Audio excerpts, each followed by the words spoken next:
దేవుడు మనుషులను ప్రేమించేవాడు. ఆ ప్రేమలో ఎంతో అనుబంధం ఉంది, దగ్గర సంబంధం ఉంది.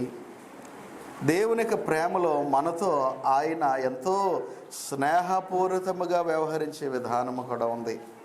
కాబట్టి దైవికమైన స్నేహము దేవుడు కలిగి ఉన్నాడు మనతో.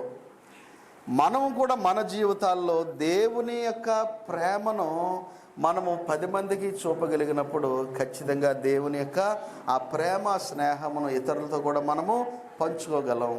అప్పుడు మానవుని యొక్క విలువలు, అనుబంధాలు, మానవుల మధ్య ఉండే సత్ సంబంధాలు ఎంతో ఉన్నతమైన స్థితికి వెళతాయి అనేటువంటి విషయాన్ని మనం ఈ రోజున ఆలోచన చేద్దాం. యోహాను సువార్త 15వ అధ్యాయము 12 నుండి దేవుని ప్రేమ తన కుమారుడైన క్రీస్తులో చూపించి మరలా కుమారుని ద్వారా మనందరికీ ఎంత స్నేహహస్తాన్ని ఆయన అందించాడు అనేటువంటి విషయాలు ప్రభు యొక్క మాటల్లో మనము కనుగొనగలం.